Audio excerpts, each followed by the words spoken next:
Thanai 1 July nishime hakotor ragina katal criminal law sengsa jaka katal kaitam law no tiwe kabangma thaiwa seminar cholewi tongo aboni ungaino sashalo Bhagat Singh Sikla hostel kaisa panda songsa jaka asale pandawo khokphang ungai manjaka Tripura High Court Justice Arindam Lot katal law no tiwe kok saka eba kok narangmani nukjaka bono Criminal Procedure Code Indian Penal Code te kabangma law rokno hakotor sengsawe kalanka English rock aboni logu bote bishaka hakotor ne lukor safety ne bagai Indian Civil Protection sanam jaka panel word ni meaning unka delete khalaimong panel mane satokmong rimong hakotor ni luko rogno satokmong dina ne bagai no English rog a lord no sanam ka khani shaka Tripura High Court ni Justice Arindam Lot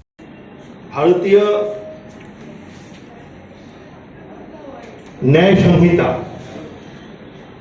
Justice Das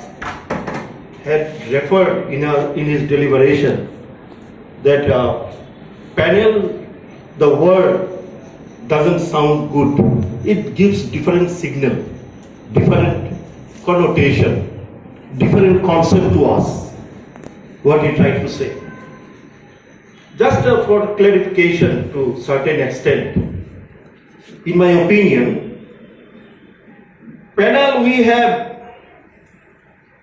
deleted the word penal. Penal means punishment. The Britishers had framed the law to punish the Indians.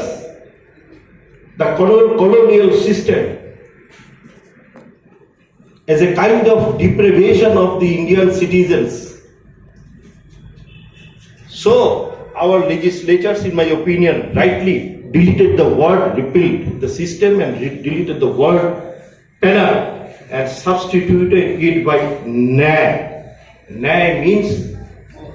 this law has been framed to render justice to the citizens of India. Asal Pandawa Kognaraka Supreme Court ni lawyer Akas Baspaye 1950 Bishiwa Constitution Sengsamani Shimino Hakotora Kazam Law Rock Sengsazaka a Law Rock no Salaina ni Nanka 1975 Bishiwa 25 June ni Shalmarewa Emergency Saklaimani Zorawa Salaina ni Wan Sukmani समाज के अंतिम छोर के व्यक्ति को न्याय दिलाना है तो वो कैसे होगा उसके लिए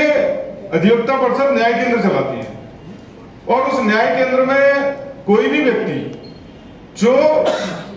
एडवोकेट के पास जाकर अपनी फीस अदा नहीं कर सकता जो एडवोकेट के पास सरलता से पहुंच नहीं सकता जो कोर्ट में अपने केस को लेकर जा नहीं सकता ऐसे लोगों को के लिए हम न्याय केंद्र खोलते हैं और वो लोग जो है हमारे यहाँ आते हैं उनकी जो भी समस्या होती है उस समस्या का हम लोग समाधान करते हैं देखा जाए तो राम सेतु का जो आंदोलन हुआ और राम जन्मभूमि का जो आंदोलन हुआ ये ना केवल राजनीतिक क्योंकि जिस तरीके से उसको देश भर में चलाया गया वो लोगों को लगा कि ये राजनीतिक आंदोलन है लेकिन बेसिकली देखा जाए तो वो भगवान राम का नाम एक ऐसा है जो जिससे हर व्यक्ति की आस्था जुड़ी हुई है तो अधिवक्ता परिषद ने भी उस विषय को सुप्रीम कोर्ट में उठाया और उस पूरे केस को अधिवक्ता परिषद ने अपने पर्दे के पीछे से जो भी कर सकते हैं वो सब किया और उस केस की जो परिणति है वो आज हम सभी के सामने है Asal Pandawa Kovini Vishinga Kognaraka Tripura High Court ni retired judge eba Police Accountability Commission te Human Rights Commission Chairperson Justice S.C. Das Professor Avinava Tomar Bureau Report Kokkhora